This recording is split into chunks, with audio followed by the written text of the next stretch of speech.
Hey guys, welcome to this tutorial. This is a tutorial on this very beautiful milkmaid dress that I made. It has a v-neck and a very nice gathers under the bust, and it has a high back, and it's a maxi dress, as you can see, very beautiful. And this tutorial is very beginners friendly, so stay tuned and don't forget to hit that follow button. Is it follow or subscribe button, so that you can see my other videos, of course, my other tutorial videos. Thank you so much. Stay tuned. Hello guys, welcome to my YouTube channel or TikTok, whichever one you're watching. Today we are going to be doing a milkmaid dress with a deep neckline and a curved waistline. So first off, we are going to be starting with the front part of the dress, and I have already gone ahead to draft out some of the basic important lines for this dress. First off, I have our half cut measurement, which is 13 inches here on our pattern paper, and right under the half cut measurement I have the waist measurement, which is 19 inches from the shoulder down to where our waist will be stopping, because this dress has a pleat around it and we do not want this pleat directly under this client's bust. We want it to be on her waistline, so we have a total of 19 inches. So let's get right into this business. So I have gone ahead to take out the shoulder measurement of about 7 inches with an extra half inches for our sewing allowance, and then on this shoulder measurement I came down by 1 inch right here, and then I gave it a very good slant. Our round neck measurement, the wideness, I made use of about 3 inches because we want this neck to be wide. Then it has a V-neck. So next thing on our list is the depth of the neckline. The depth of the neckline on my client, I measured about 9 inches for the depth of the neck. Always take your depth of neck on the client, so that the client can tell you how deep she wants this neckline to be. So for my client, she said she would like it to be on the 9 inches, and 9 inches is what I have right here. So for the curve on the neckline, we don't want it to be a very straight V-neck dress, because if I should give it a very straight V-neck dress, it might not come out as widely open as the client wants. So I'm going to be using the side of the ruler that is a little bit curved, not the very curved area though, but it is a little bit curved, yes. So I'm going to give it a very good slant right here. So this is what I have for our neck depth. Next, we are going to have round armhole measurement. If some people do the division of the bust measurement, but I like to take the round armhole measurement on my client. And for my client, for this client, I have 6.5 measurement when I divide her armhole measurement into 2. So I'm going to put it right here, 6.5 inches right here from the shoulder slope, from the 1 inch that I had earlier minus. Then I'm going to connect this line with a straight line.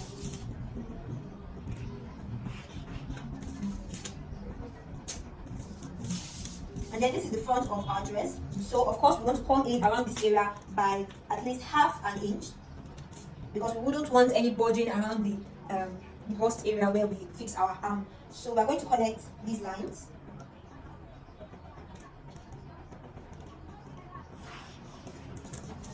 So this is what we have for our armhole measurement. Now next on the list is the curve that we have under the bust measurement, under the bust area.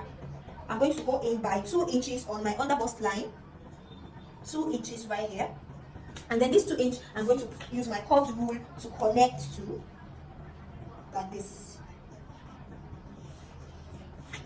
So this is what I have. Right?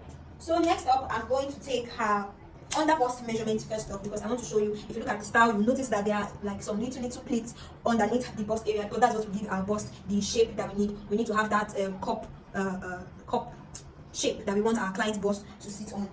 So her under bust measurement is about 13 inches, and when we divide 13 inches into 4, we have about 6.5 inches. So we're going to take 6.5 inches right from this point, and then we're going to add our stitching allowance of about 2 inches. 2 inches, because we don't want our clients to add a little weight and be unable to adjust the dress to her size. So that's why I'm adding up to about 2 inches. So people make use of 1.5, but I use 2 inches. So we're going to add an extra of about 3.5 inch on this under bust measurement. That 3.5 inch is what we're going to pleat little by little. We don't need it to be too big, just very tiny under the bust measurement to give it that cup look. And then we're going to go ahead to our bust measurement, the main bust measurement, which is this area. Our round bust measurement is about 32 inches, and when divided by 4, we have a total of 8 inches. So this is 8 inches right here on her bust measurement, and with an extra of 2 inches for our stitching allowance. We'll now go ahead to connect the two lines. Don't expect this line to be straight because it cannot be straight. It cannot be straight at all. That's how it's supposed to be. It's supposed to have this slanted effect. Now, the next thing that we're going to do is to take the same underbust measurement, because our client doesn't have a very big tummy, so her underbust measurement is the same as her tummy and waistline measurement. So when divided into 4, we have a total of 6.5, and that 6.5 is what we'll be taking right here on her waistline. 6.5 inches. We'll be adding an extra 2 inch for our stitching allowance, making everything a total of about 8.5 inch. Now, right on our underbust measurement, which is the area which we had already added about 3 inches for the extra pleats that we want to make under the bust, we are still going to take this exact waistline measurement under that bust line.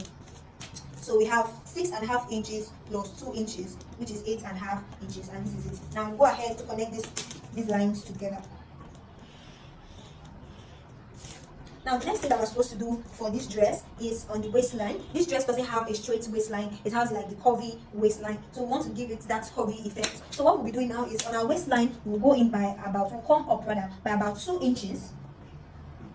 2 inches. Now, remember that I had already added about 2 inches extra on our waist measurement for the joining allowance. So what I have to do now is to mark out that 2 inch right here. And then also mark 2 inches upwards. And then connect the lines so as to know the exact place where our curve is supposed to start from. Now, this 2 inch that we have here, I hope you guys can see this. Yeah. So this 2 inch that we have right here, we're going to be connecting it down to this point right here to give it that slanted effect.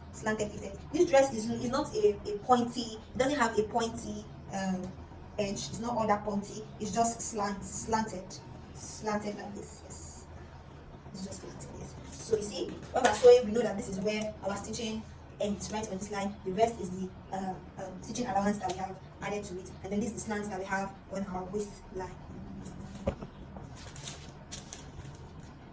So guys, I'm going to go ahead now and cut this out because this is literally all we need for the front part of this dress. Thank you guys. So guys, while I cut, let me tell you a very brief story of myself and a client of mine, and how I ended up doing amendments for a dress because of a misunderstanding that we had. Anyways, long story short, she sent me the style. I saw a wrap top. She didn't see a wrap top. She saw a normal top, and I made a wrap top. We didn't have a conversation about what we were both seeing on the style. And that's just one lesson that I want you all to pick from this. Whenever a client sends you a style, make sure that you understand, and the client also understands what to expect from you, so that your clients will not go and be seeing bidding somewhere and you are not seeing it, or you are seeing the bidding and your client is not seeing it, and then when you finally deliver the dress, the client is like, no, this is not what I asked for. You guys always do a review on the style before you go ahead and accept payment, so that there will not be confusion. Yes, so this is our back piece. Right here we have our underbust measurement and our waistline measurement. I had already gone ahead to draft out our shoulder measurement of 7.5 inch, and I had removed the 3 inches for the wideness of our neck.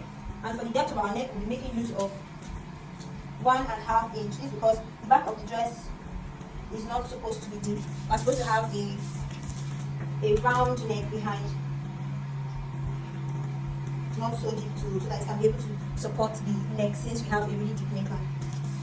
And then for this, our back underarm, we don't have to minus the usual 1/2 inch. We just have to give it a good curve right here, because the back measurement is supposed to be, the round armhole measurement at the back is supposed to be straight, not dipping compared to the front, because the front there's bust, and then if we don't do that subtraction, we might have a little bit of bulging around the armhole area. We don't want that. That was why we did the minus 1/2 inch that we did for the front part. But here at the back, we are just going to do this round curve that we have right here. So the next thing that we're going to do now is that we're going to go ahead to take our underbust measurement of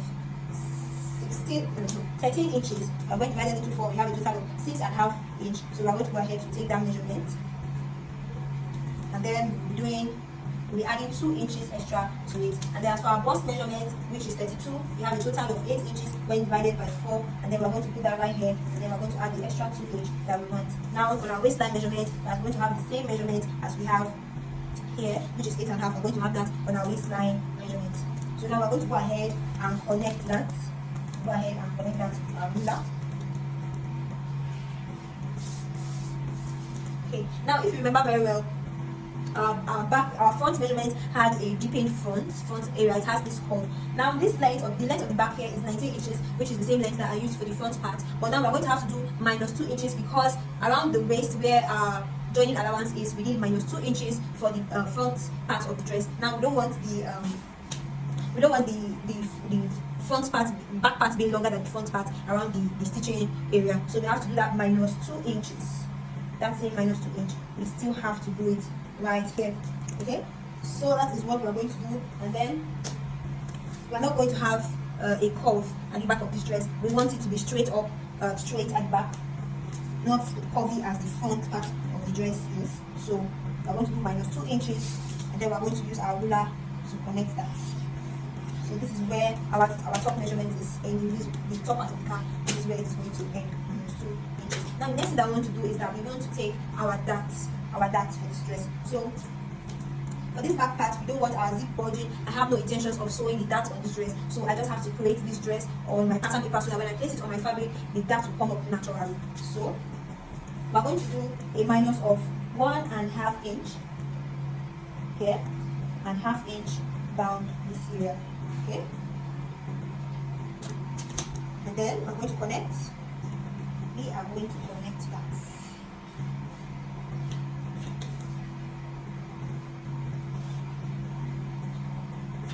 Okay, so this is what we have, right? So now what we have to do is we just have to cut this up and join it, and then that is okay. We no longer have to worry about our zip bulging and all that. So now we're going to go ahead and trim this back part of the dress out. Go ahead and trim it.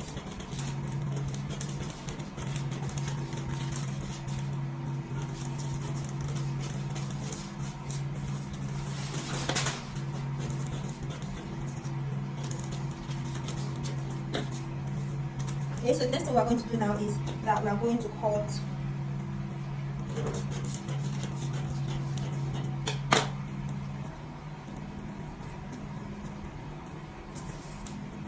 using our paper. See.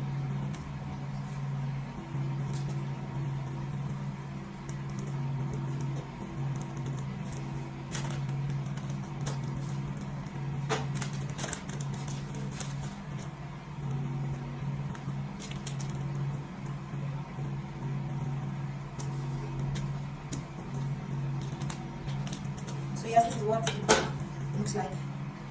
See, or if it's zip now, we don't have to worry about the zip bulging at the back, because we have already taken care of that. This right here is our zip allowance. We're using an invisible zip for this dress. So guys, that will be all for the drafting process of this dress.